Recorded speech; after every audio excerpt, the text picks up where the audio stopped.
కాపు ఉద్యమ నేత ముద్రగడ పద్మనాభం ఈ నెల 14న వైసీపీలో చేరనున్నారు. తాడేపల్లిలో సీఎం జగన్ సమక్షంలో ఆయన వైసీపీ కండువా కప్పుకుంటారు. ముద్రగడతో పాటు ఆయన కుమారుడు గిరి కూడా వైసీపీలో చేరతారు. 2009లో కాంగ్రెస్ నుంచి చివరిసారిగా ముద్రగడ పోటీ చేశారు.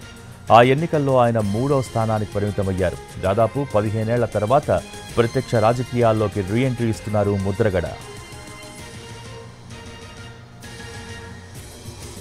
ఇటీవల YCP regional coordinator Mithun Reddy, ఎమ్మెల్యేలు ద్వారంపూడి కన్నబాబు ముద్రగడ నివాసానికి వెళ్లి ఆయనతో సమావేశమయ్యారు.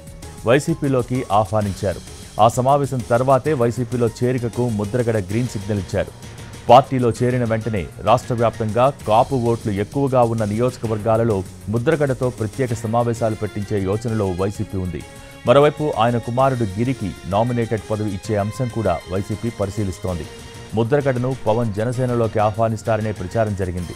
జనసేన నేతలు కిర్లంపూడికి వెళ్లి ముద్రగడతో మాట్లాడారు. అయితే ఆ తర్వాత పవన్ నుంచి ఎటువంటి ముందడుగు పడలేదు.